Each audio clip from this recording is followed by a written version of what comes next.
good afternoon. Welcome to December's History for Lunch. Of course, this year is a little unique. Normally, we would be loaded with school groups and we would have to kind of skip the month of December to have History for Lunch, but we're actually able to have Dr. Smith with us today from Mid-Atlantic Christian University. And we were talking just previously, and I think everyone's going to enjoy the talk today, especially with the times that we are living in. So I'm excited about Dr. Smith's lecture today. So we're going to go ahead and get started. So Dr. Smith, thank you for joining us, and we are delighted to have you with us. It's my pleasure to be here with you today, Lori, and with others who are here coming virtually or kind of watch this a little bit later. The presentation I look to bring to you today is Sharing Sacred Space. I've been excavating at a location in northern Jordan for a number of years, and I want to bring you some of the results of that. It's kind of an interesting presentation as we think about the times in which we live in the world today with all of its different challenges. As there's people of different opinions, sometimes people who are rather polarized. What I find at this location is that Christians and Muslim pilgrims both shared sacred space at Quwayliba. I'll sometimes call this a bila, since that's its classical name. The modern name is Quwayliba, which is just a reflection of the fact that the place is a ruin, and basically that name means that the place is upside down. There's a terrific ruin there because of an earthquake that took place in the year 749. I'm trying to proceed here by moving my, here we go, there we go. All right, so this work that I've been doing has been a product of collaboration with the Department of Antiquities, the Hashemite Kingdom of Jordan. This expedition has been going on since 1978. I've been involved with it since 1982. And so I'm the longest surviving member of the DIG. But the DIG director these days is Dave Vila of John Brown University. And so in this picture, we're standing on a 5th century church floor that's lower than the later pilgrimage complex. It's an earlier phase of the pilgrimage complex. And you have a representative there of the Department of Antiquities in Imad Obadat and Dave Vila and myself. My thesis today is this complex back in late antiquity was used by both Muslims and Christians. And what we want to do today is to look at the evidence for this sharing of this location. Abila is located about 10 miles due east of the south end of the Sea of Galilee, right up close to the Jordanian-Syrian border today. And if you go on Google Earth, you can zoom in on this site and you can actually see the shadows of the pillars of the pilgrimage complex. And you can maybe find a map like this. Again, you can zoom in a little tighter than this, but we're up close to the Syrian border. So if you get up too close to the Syrian border, very soon the resolution on Google Earth will drop out because you're in a sensitive part of the world that way. But as we look here at this sward of green in the midst of the various rather dry looking climate otherwise, we typically get less than 15 inches of rain in this area, which compared to Elizabeth City, we're getting about 45 inches of rain a year around here. So this is not a place with a pass tank river that's 400 feet wide here in front of Mid-Atlantic University and flowing there along the bulkheads of the campus. It's flowing 24 feet deep. They don't have any kind of water like that flowing in this country because they just don't have the rainfall. But this is a unique site in that it's got lots of vegetation because there's a perennial spring that makes it possible for a city which may once had a population of 20,000 people. Where I'm going to take you to is a site here of this Area E pilgrimage complex that's just right across from an ancient bridge that crossed the Wadi. The Wadi today is filled up with a lot of soil that's eroded off the hillsides. Much of that soil that eroded off the hillsides came in two large events. One of those large events is back in the 6th century, which brought changes to the site. As you had, there's about 5 meters, about 15 feet of soil in the bottom of that valley that's filled in as a result of a calamitous event that's there in the 6th century. We look at, in world history, to various events. This was a time of global climatic fluctuation, and particularly the year 536 was just a terrifically bad year around this part of the world, where people were struggling to survive with cataclysmic seismic activities that took place in the Pacific that caused global cooling and failure of crops for years, and crazy things happening with the weather where they got lots of big rainfalls which would wash away the soils down into this valley, for example. And it's in that context we have a lot of pilgrims coming to this part of the world looking for respite from the difficulties that are happening in the world around them.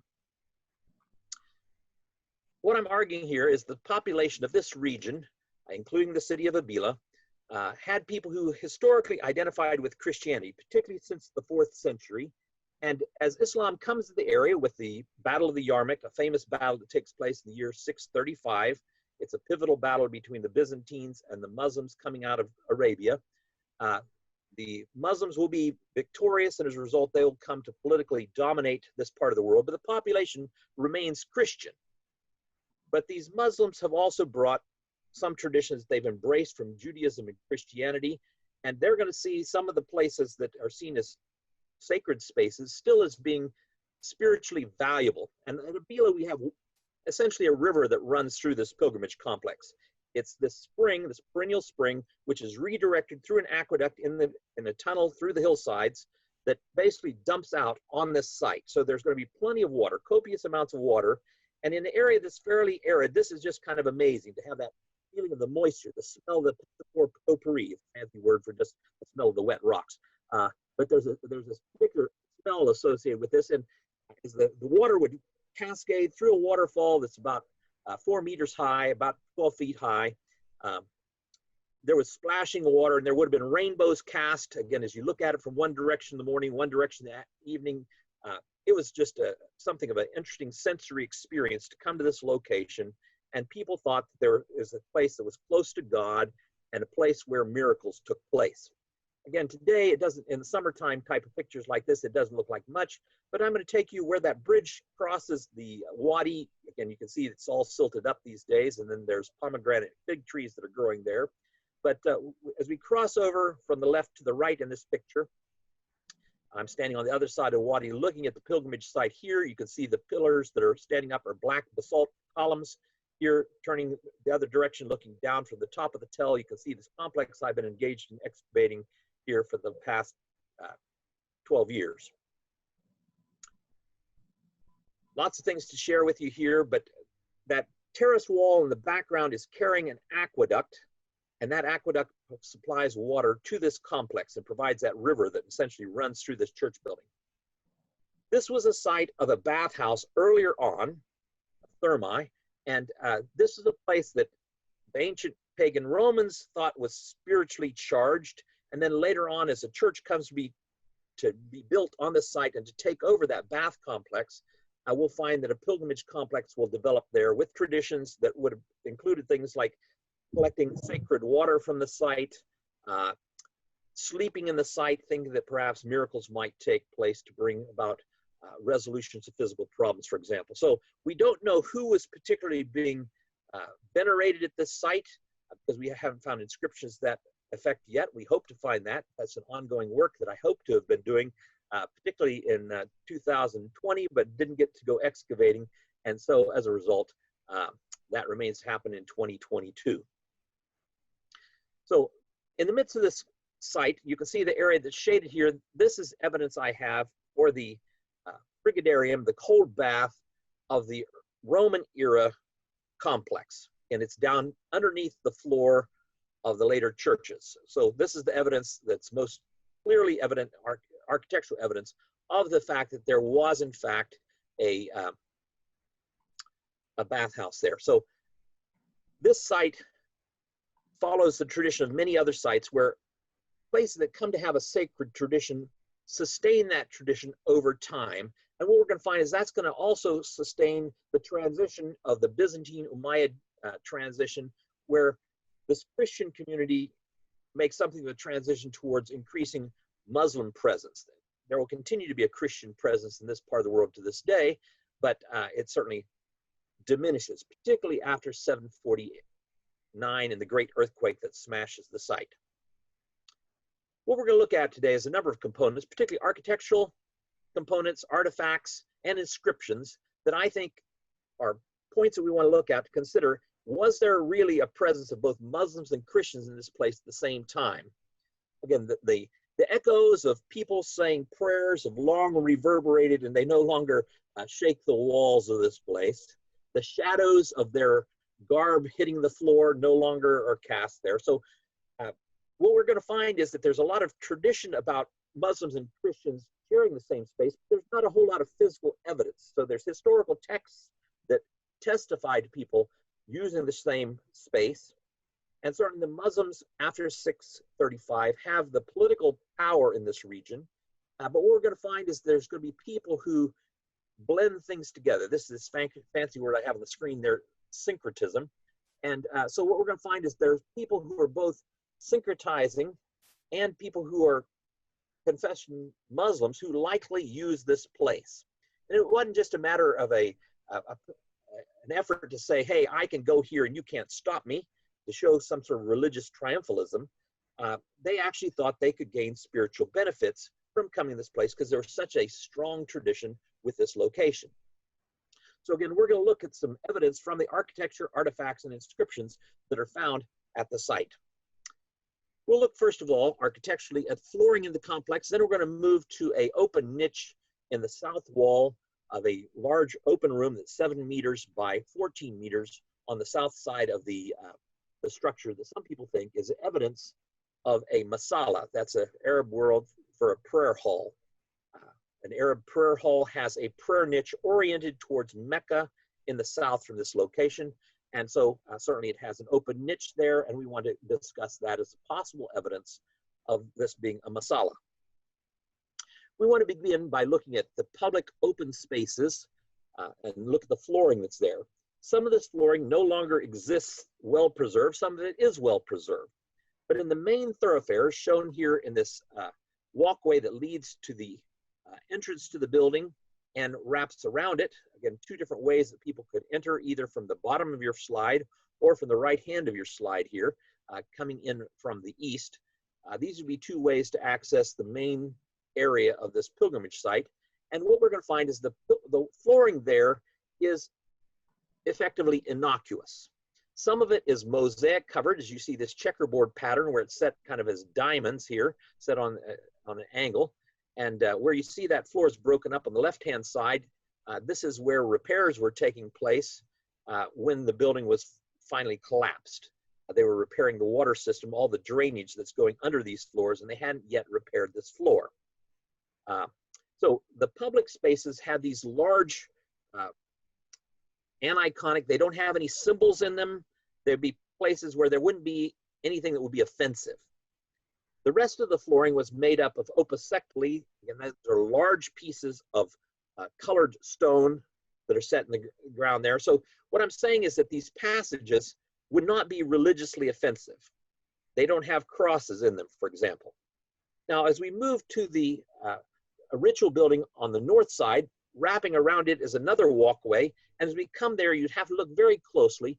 But in each one of these units, there are not just the flowers that are there, but if you look very, very carefully, you can see that there are 4 small crosses that alternate between going across or going vertically here, which create another cross pattern that's kind of hidden within the larger flooring. So there are actually crosses in the floor. At earlier time, the Byzantines had made rules that you weren't supposed to have crosses in the floor unless you step on them. And that would be an offense to Jesus. But certainly this is something that the Christian community in the East largely ignored. And what we're going to find is there are lots of crosses in floors, and sometimes they're used as kind of sort of devices maybe to keep an area sacred or to protect somebody at some location. So in this part of the building, wrapped around this northern ritual building, there are crosses in the floor. But this structure too was under reconstruction when the final big earthquake hit in 749. There'd been an earlier big earthquake about 720, and there's a lot of refurbishment showing that this building continued to be used when that final earthquake took place. As we wrap on around on the east side of that particular structure, you can see that we have some aniconic structures here that do not have crosses on the floors here. Again, varied mosaic patterns that are there.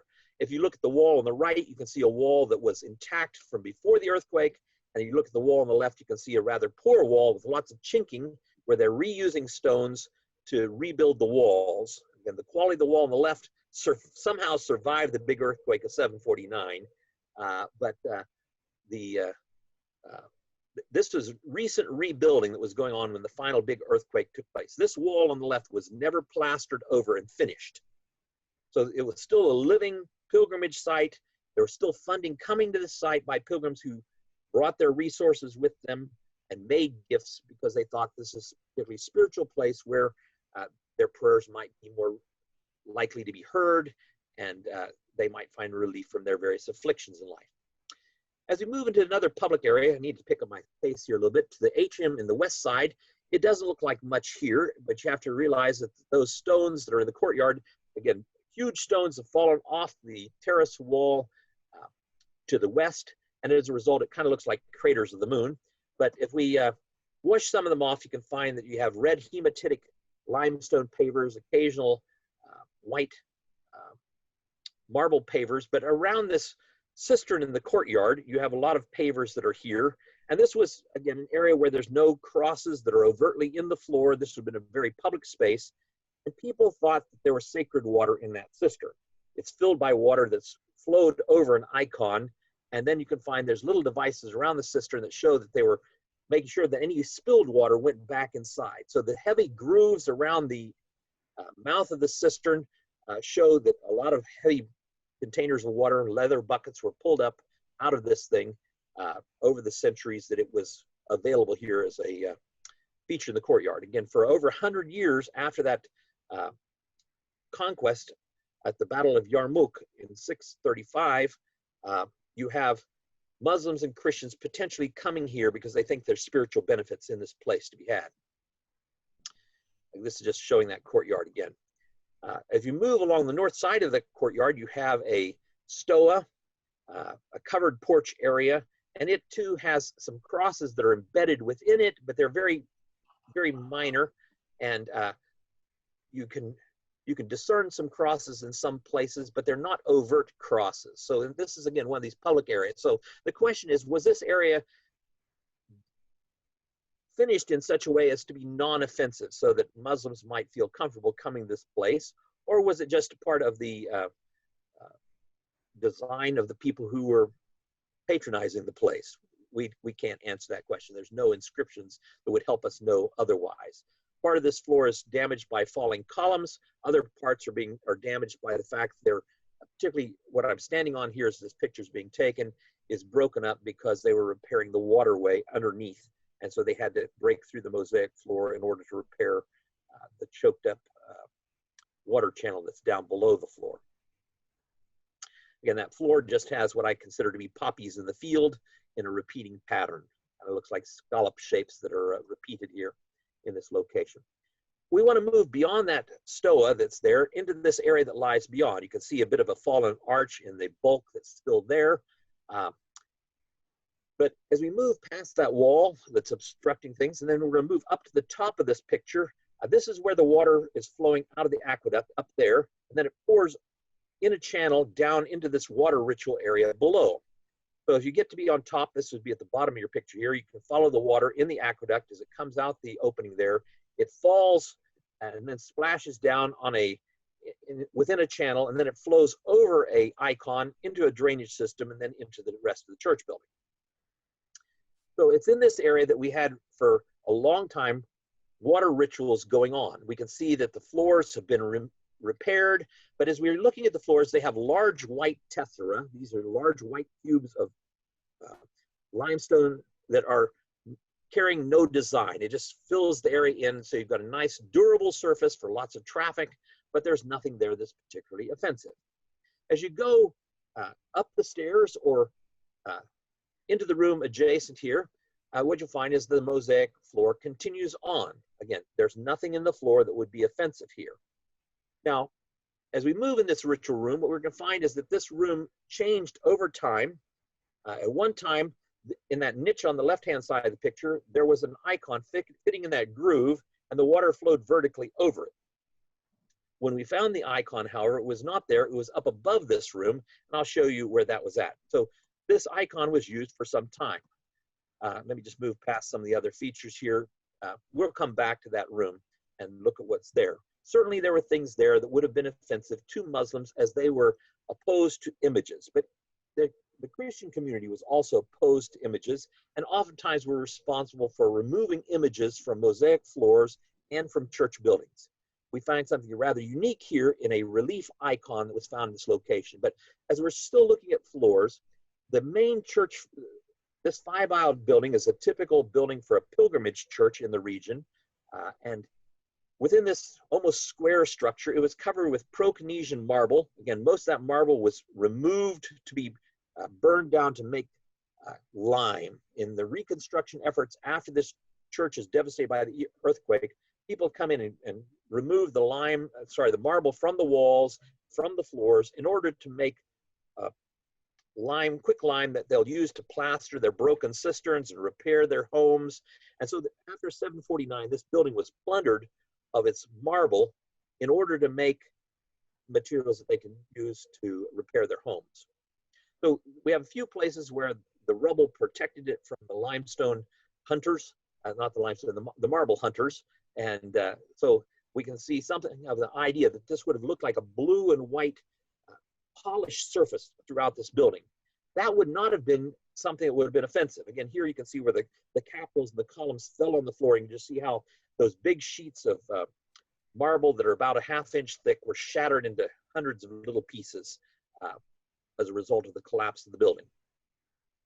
Now below that marble floor, 1 meter, again, a little bit more than about 39 inches, is an earlier floor that's perfectly preserved. Every mosaic tessera, every cube is intact. And what we find in this floor is that there were crosses sometimes in the design. And what you're seeing here, there's not a whole lot of crosses, but at the entranceway, you find that, oh, when you step in, you have to step across crosses. When you come to the end of the aisle, oh, you step across a cross before you go into a sacred space beyond as you pass over a threshold. So every time you were entering this building at that earlier phase, you were stepping across crosses in the floor. Now the later floor with marble floor would have had none of that, and that would have been perhaps not offensive to Muslim guests who might have come to the location. Certainly there would have been other things that would have been plenty offensive, but some people might see this as being evidence of an accommodation to a politically powerful Muslim religious community. Again, just more of these crosses that are in the floor at the entrances. As we move to the south structure, we come to this open niche. Again, we come through the opening in the south wall. This is a picture that was taken in 2006 when I first started excavating this area. And if you look very carefully in a piece of bulk that's remaining here, you'll see that there's a large, dark, ashy lens that's there. This is where people were burning down the marble to make it into the plaster that they would need to repair the structures in the area. And we find stacks of these broken pieces of marble that are piled up where it's just a resource that they're working through. But they're doing this in the context of a collapsed room. But this room has an interesting history all of its own as it grew over time.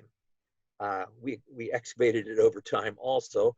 We've left some of the evidence of its secondary usage as people were squatting in the ruins of the church building in the aftermath of the great earthquake. And so people made small rooms within structures where they could cook their food and where they could store their grain and the like within this. But there's lots of architectural evidence within this room of its having been a church. All the columns that once supported the roof have deeply incised crosses on them.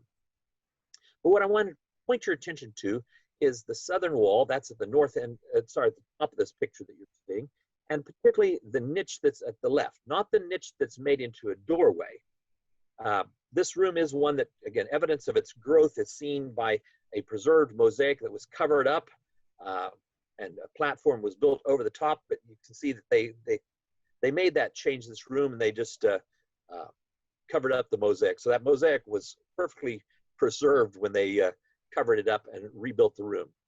On the right-hand side, you can see one of these columns that has a cross incised within it. But what I draw your attention to is the growth of the room. As you look in the left-hand picture there, you can see that there's an unbonded joint in the wall that's on the west side of the room. So the room was originally half of its width. So it moved from being 3.5 meters wide to 7 meters wide. And so the room was doubled in size. This is as the church building itself was being enlarged. But in that wall on the left-hand side, we'll find that there's these niches that have been filled in. A carbon dating of an olive pit from one of these niches shows us that it was filled in around the year 600. So this was before, as the building's being enlarged. This is particularly when the building is being enlarged that took place. The niche that I want to draw your attention to is this niche that's open. It's on the south wall, so that would mean that if you face this, you'd be facing towards Mecca. And so the question is this a mihrab, a prayer niche? There's a lot of people who want this to be a prayer niche. Certainly this would fit some of the historical evidence that Muslims and Christians share the same religious space. It is not the most likely candidate, in my opinion, because there would have been a column right in front of it, just 2 meters in front of it. You have a column base that's embedded in the floor, and you can find the column is still there, laying close by. And so if I put that up, it would be obstructing the view of this niche. This room was being used as a prayer hall, and the people who later on used this building after 749 certainly didn't regard this as particularly sacred space, as they put cooking ovens and they made industrial scale lime reduction going on in this location. But there's certainly plenty of evidence of this being a church. As I'll show you the fountain that's there in the background. It just looks like a big open bowl that's back there, but that's the base to a fountain, which is part of the church architecture from earlier on. So this is the niche that's proposed to be a mihrab. Next to it, you can see that there's another niche that's sealed up, and then off the screen to the right, there's yet a third niche that's sealed up. We don't know when that niche was unsealed. I suppose that it was sealed originally back at the same time as the other two niches. So it's possible it's a prayer niche, but if so, it has some problems, namely visibility. Now, why wouldn't you choose the middle niche instead? It would have provided greater visibility throughout this 7 meter by 14 meter room. So I've just drawn some lines showing a line of sight, particularly as you might come in the doorway to the room. The major doorway to the room is here at the bottom right of your picture. And certainly Muslims, if this was a masala, a prayer hall, would have had to come through the church in order to gain access to this room.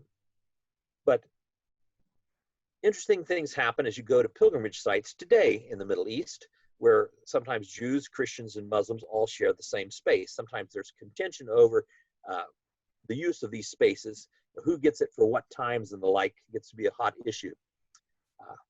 Just to show you some things that were found in that same room. Again, you've got this base to a fountain. You can imagine that there would have been a column with a metal tube in it bringing water up, and it would have made all kinds of happy splashy sounds. And this could have been used as a source for bathing before Muslim prayers. Typically, that would have been outside in the atrium. I would think that would be a more likely location. There's not a water supply for it in this particular location. This is definitely a secondary usage where it was being used probably to store grain or something when this was being used by squatters who were living within the ruins of the church building. You can also see turned over here this black marble base to a it's not a base, it's a capital that would have been at the top of a column, but it's made from imported black marble. It's a rather odd structure, but as this was turned over, it went from being just a building of rock to being a reliquary. This is where the bones of saints would have perhaps been located, and this would have been a place that would have been venerated by Byzantine era Christian pilgrims coming to the site because they thought that there was something sacred in these particular receptacles. They're within this architectural piece.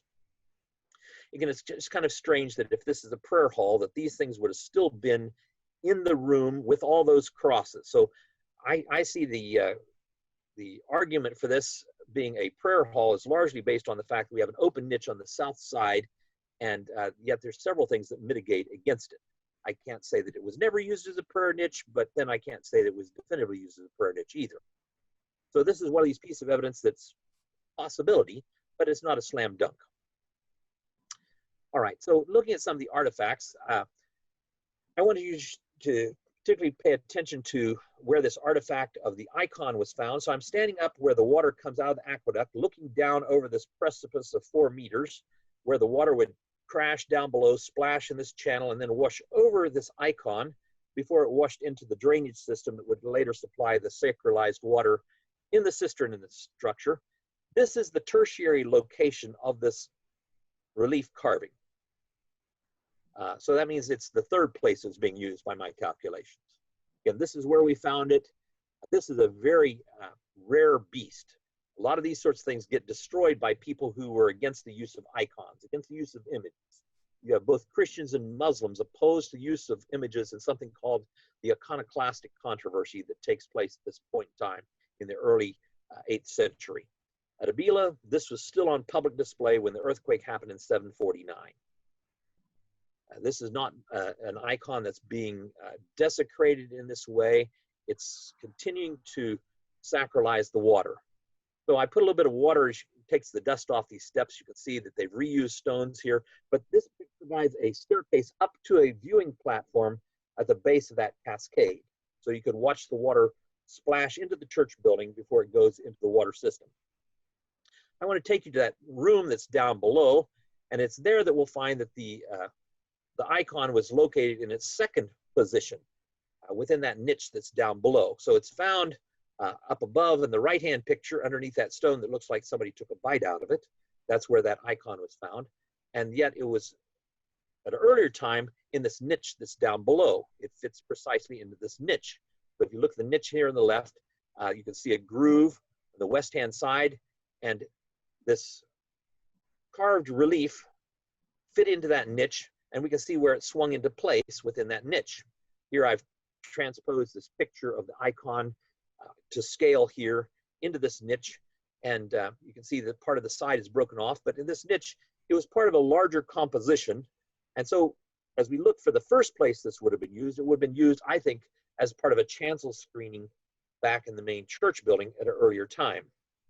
But that's not particularly my discussion today. My discussion today would be that this would be something that could be offensive to Muslims, but it's an area that it seems that perhaps Muslims came to, because even after this icon was moved, what we're going to find is when we excavated here, we found 2 clay pots in this niche, and in one of those clay pots was a coin. That particular coin is copied off the Byzantine Christian coins, but it's a Muslim coin that's still using some Christian symbolism, because we're right at a time phase where the Muslims are going to move from using the earlier Byzantine Christian coins to using Muslim coins that have Muslim symbols, and they'll particularly use Quranic statements, for example, on their coins. So you have Arabic writing rather than Greek writing. Here we have a depiction of 3 members of the royal family, but there's still Christian symbolism that's used on this Islamic coin.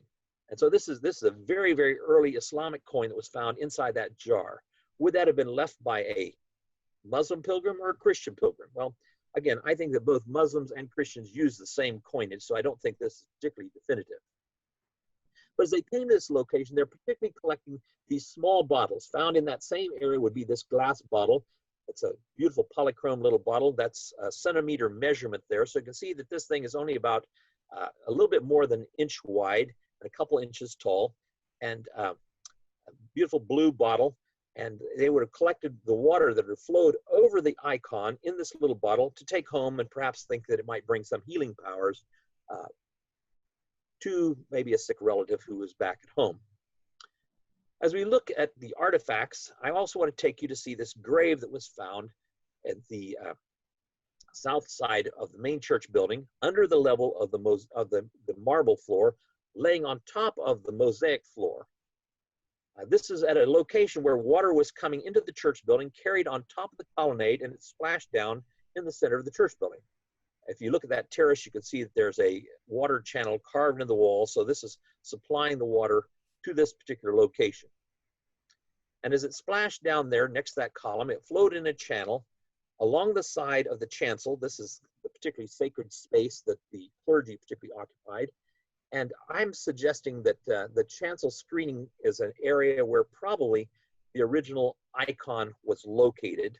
After it gets broken there, I'm not saying it was broken by iconoclasts. It could have been, but it was still seen to be valuable, and it's used to sacralize the water elsewhere in the location. But why would a person be buried in the church building? Okay, we're maybe familiar here in the United States of burying people outside the church building, but if you go over to Edenton here locally, you can find that as you walk down the center aisle of the church building at St. Paul's there, you're walking over grave memorials that are there. If you go to Westminster Abbey in England, you can find that you're walking over grave memorials that are in the floor. So people aren't just buried outside the churches. It might be a more typical American custom, but sometimes people have been buried historically within churches also if they had some sort of status. The question is, who was buried here in this particular location? Again, it's right by that channel that was carrying water, in which we found these little glass vials where people could be carrying away sacralized water. Why would somebody want to be buried there in this location? Down below is this mosaic floor. You can see that channel coming around, and then outside the water would continually run and pour out to people outside the church building. But as we excavated there, we came across this cyst burial below the marble flooring, and this particular burial has the person oriented with the head towards the west, the feet towards the east. So if this person was to sit up in their skeleton, they'd be looking towards the rising sun. This is a common burial amongst Christians, particularly. At least traditionally. Again, we have some changes in customs, but this is a common practice amongst Christians, is you sort of welcome the rising sun if you were to sit up. But what's interesting in this burial is there's no artifacts that are buried with this person, so there's nothing to help us that way. But what's interesting is the body position shows the head turned towards the south. Now, this person had a terrible back problem, lots of scoliosis going on here. This is the person who had used their teeth as a major tool, perhaps in some sort of activity, which leads me to think perhaps this is some venerated monk in the local community who was buried within the church building because they were seen as a particularly spiritual person, and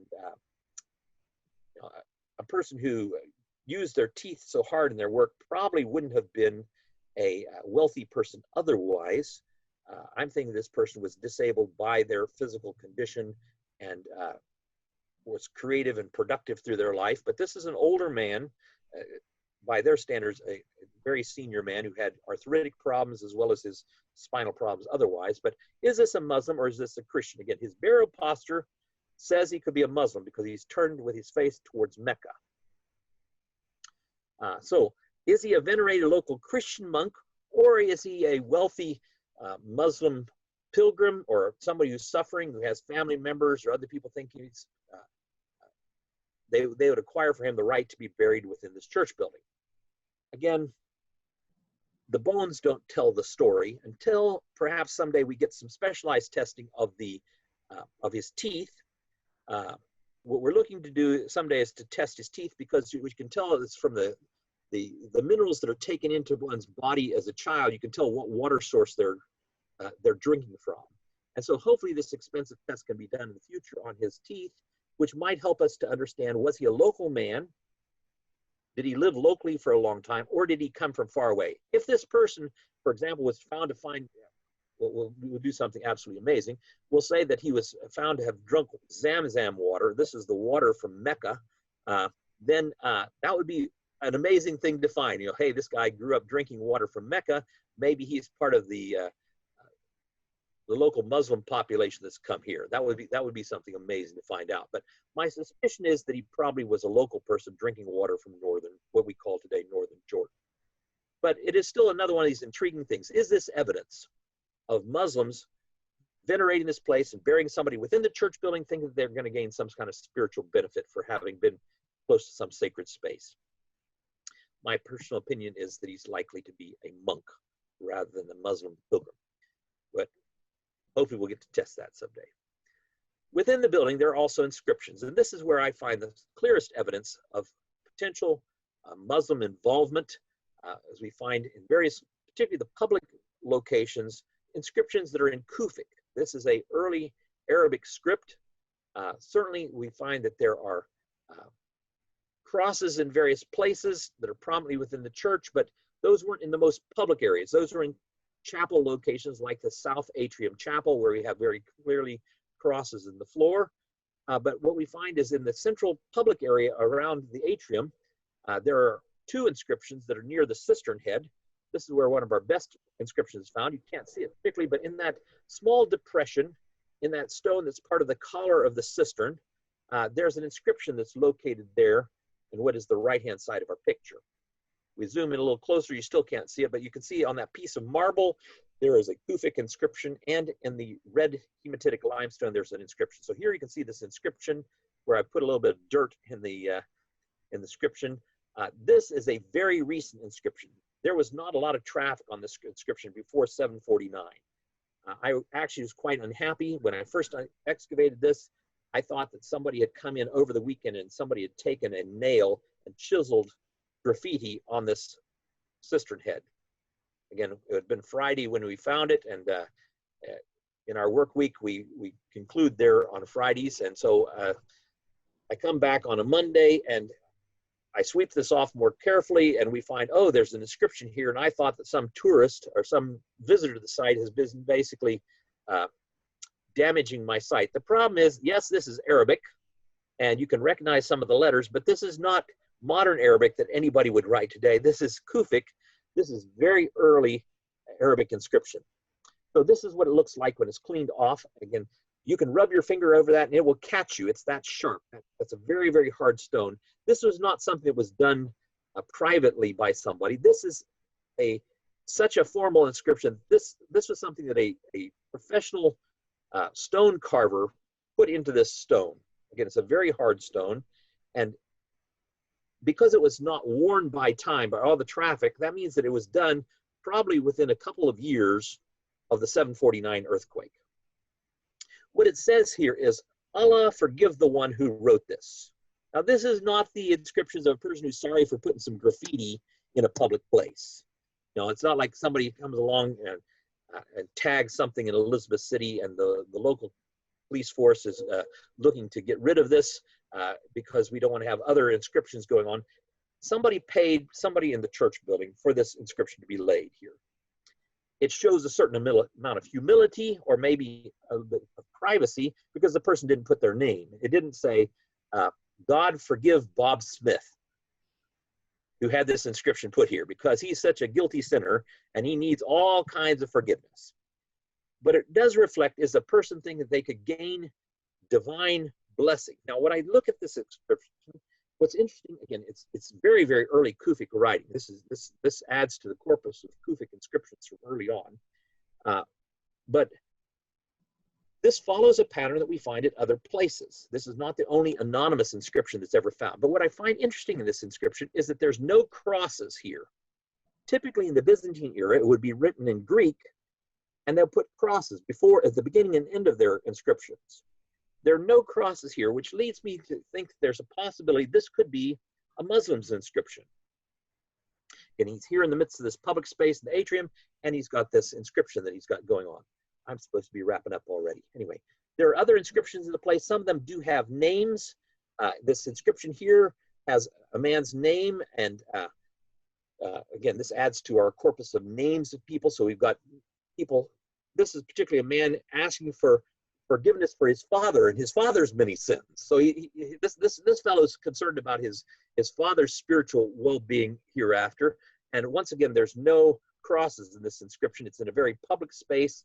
It's off to the side of the door where people's feet didn't travel on this. So this is, again, a very well-preserved inscription scratched into the stone. Again, a very hard stone that's there.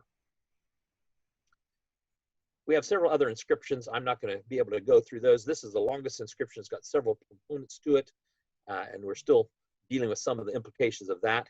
I'll keep proceeding here. This is just showing you a reconstruction in the north ritual structure. And on the other side of that door where you see this, on the other side of this young man who's about 6'5", you can see that's a very tall doorway. And on the other side, there's a plaster surfacing where this building was being refurbished after the earthquakes. And on that plaster surfacing of the doorway, we have an inscription there. We'll zoom in on here, move along here, where it basically says that a fellow who's the son of Omar has paid for the refurbishment of this building and the doors. Again, it doesn't look too much to most of us, but that painted inscription is a very formal inscription that's comprised of a total of 6 lines. Again, a lot of it's been destroyed by the vegetation, the roots that are going down behind the plaster that have broken it off. But it's basically an Arabic-speaking person who's the patron in this area where water was particularly flowing through it. Again, we've got lots of other things we can talk about. I'll skip ahead because we need to get to some questions here. In the north chapel of the main church building is a mosaic inscription. We can see fragments of it around the exterior. The exterior wall was covered with marble, and so as people pulled up the marble, it broke away bits of inscription. But what we can tell is that it's part of a passage from Psalm 84, verse 1, where in King James we would translate this, "How lovely is your dwelling place, O Lord God Almighty." It's a pilgrim psalm that talks about traveling through desert, dry places and coming from the valley of Becca, the valley of tears and weeping, to a place that's flowing with water where there's rainfall and all. I think it's particularly beneficial to this location. It fits this location with all the water running through this church. But this is one of those passages that modern Muslims look to say that, this is talking about Mecca in Saudi Arabia.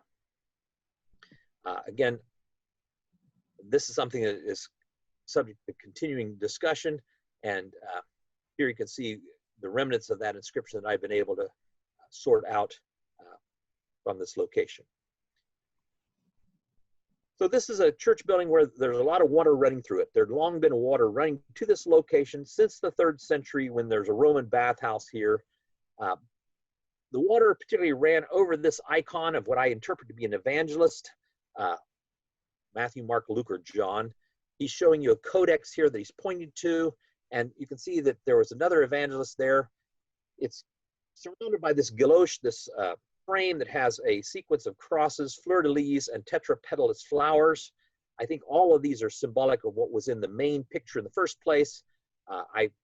My supposition is that the original composition had 4 evangelists, probably flanking Mary with a baby Jesus enthroned upon her lap. But this was something that was an old piece that was maintained in the building over the years, even though there had been Byzantine and Muslim edicts against having images in the region. They continued to keep this. The tradition was so powerful that this was a part of what made this a sacred place with all the water, and the water flowing over this made the water in that spring a sacred location. Yes, there were crosses that were found in the structure, but in the main travel areas, there were not a whole lot of crosses to be walked across or seen otherwise. So to summarize here, I'm thinking that the architectural evidence here shows that there's a lot of public space where visiting Muslims wouldn't have been particularly offended by the presence of lots of crosses. Certainly the bells and other things that might have been part of this church would have possibly been seen to be offensive, some of the noises and Christian singing and all, but maybe there were times where individuals just came here. Was there a mihrab? I don't know that. Was the southern pastorium a masala, a prayer hall? Again, I can't say that definitively. The best evidence that I have here are, in fact, the inscriptions that don't have crosses. And again, I'm arguing from negative evidence, so this is not definitive. It's not absolutely definitive. We do have several lines of evidence here that would suggest that there were, in fact, Muslims and Christians who both came to this site and found it to be sacred space. I've looked to go back in 2022, and I would hope to bring you a report of something new that had been discovered in 2020, but it didn't get to go. That North Ritual Building contains a number of interesting things that are yet to come. And so in my last 10 minutes here or so, I'm eager to entertain your questions as I've raced through some material that I've enjoyed spending summers digging up. Okay, so we do have 3 questions. The first question, why would Muslims tolerate the use of icons at this site? The reason I think that they're tolerating this is because there's an overwhelming Christian population in the area that still venerates this site. They don't want to have a political incident. And because there are Muslims who, maybe people who are transitioning, becoming Muslims, who still believe that this is a spiritually significant place. And if they want healing from their diseases, maybe they, even though it's not consistent with what they might find in the teachings of Muhammad, reflected in the surahs of the Quran, there's just such a powerful local tradition that people basically tolerate each other in this place. This is my theory. Okay, so we do have another question. However, I'm going to spell the word because I am scared I will pronounce it incorrectly. So it's also, is it right that the capital BYZANTINES decree, there should be no crosses on the floor unless people were walking on them? That's an odd rule, isn't it? All right. I think the word you're looking for here is the Byzantines. I may have made a P sound, but P's and B's both have labials, so they kind of sound the same. So the Byzantines, if you go back to an emperor by the name of Theodosius, this is around the year 400, he made a decree that Christians shouldn't have crosses in the floors because that doesn't show respect to crosses. I don't find that to be terribly unusual, that somebody might say, this is a special symbol for us and we shouldn't have put it in the floor. But what some people, I think the pressure was coming out of Roman paganism, was that people thought this particularly protected them. It's sort of the fancy word would be an apotropaic device. It's basically a magical device. And so you notice that the crosses were openings, like the doorways. So I think there's probably a lot of local suspicion that demons couldn't come in and cross across. And so you protect your sacred space. Again, this is supposition on my part. Very clearly, there's a Jewish scholar by the name of Lehi Habas who wrote an article in a somewhat obscure Turkish publication. It's in English, though, and what you can find is that she has basically dealt with this issue there, and very clearly it was common for there to be crosses in floors in the Middle East. Even though the emperor in Byzantium, and what we might know as Constantinople, had said this is forbidden, you get out here on the edge of the empire and lots of things go on that may not be approved by the emperor or the official church. In this area, there's a lot of theological diversity, different opinions. And so what we're going to find is that the church in the East has a lot of people who are trying to accommodate Christian theology with Greek philosophy. And so you have the so-called Monophysite controversy over the nature of Jesus. So lots of people in this area have different ideas about the nature of Jesus that is seen to be heretical by the church in Constantinople. So what we find is there are differences of opinion, not that they have different denominations per se. You know, one of the ways we might explain this site of Dabila, there's at least 7 excavated church buildings that we have in this one site. It's not like going down Church Street in Elizabeth City and going after church, and then all the churches that aren't on Church Street in Elizabeth City, that we go past Presbyterians and Methodists and you know, all the different groups that may be found in our town. I think these church buildings are largely being built as means by which individual saints may be venerated, and by which different families might be funding chapels. And it was certainly different from our time in some ways, as far as the spiritual community here, but there was diversity within this community. I'm not saying that the theology being taught in all of these churches was different. There was a bishop of Abila, and he would have been dominant in all of these churches. We know of his presence historically and in art, in inscriptions that we know about. But this is a on the fringe of the empire, and what's said in Constantinople, it doesn't always happen at Abila. Sometimes in places there may be rules in some places, but then they don't always get observed. And I think this is the case here. I have one more question. Why would Muslims and Christians use the same coin? Wouldn't they use whatever coined by their respective kings? This is going to be something that they make a transition in, but the Byzantine coin system was very dominant up to just before 700. So in this area, the Muslims win the Battle of the Yarmouk in 635. We're going to have to go all the way up until 50 years later before we start getting Muslim coins.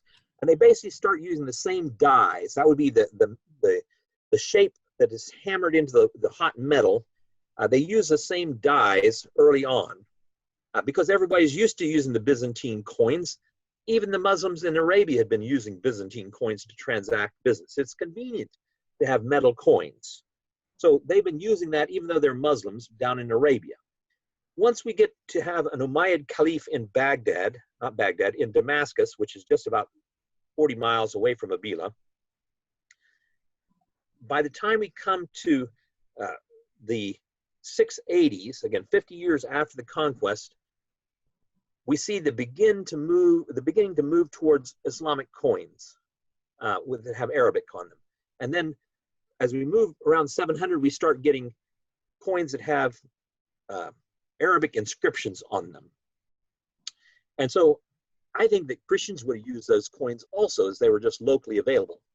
I don't think that it was something kind of like you might find referred to in the New Testament where there are money changers in the temple where you had to use aniconic coins in churches to make your offerings or something like that.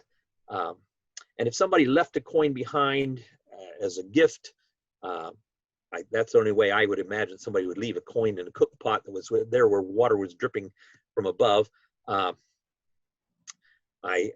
I think it was just a local coin that was in circulation.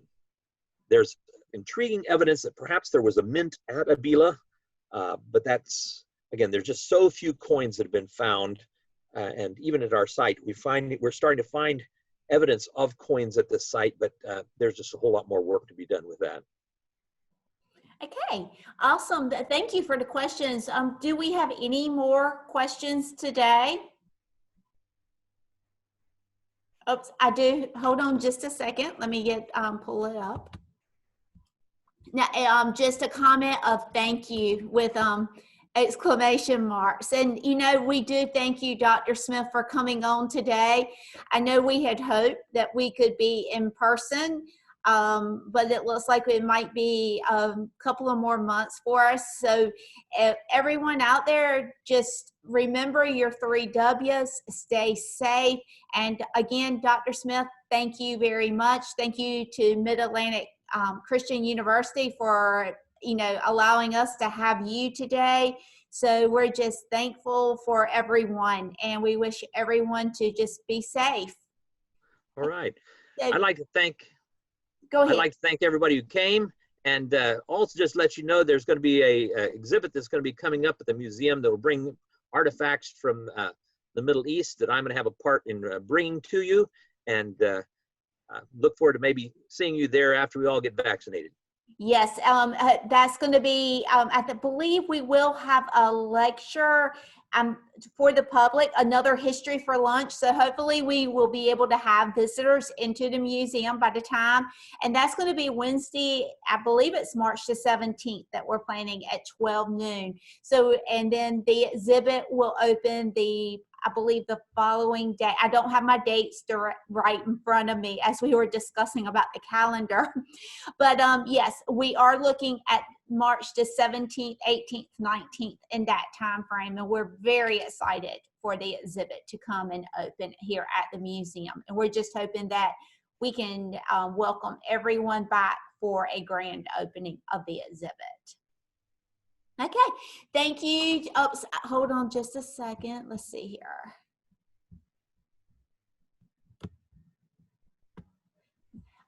They're just looking forward to the exhibit. So I just wanted to make sure that we're addressing everyone's questions that they might have. Again, thank you to everyone for joining us today. Thank you to Dr. Smith and Mid-Atlantic Christian University. Just stay safe. Thank you.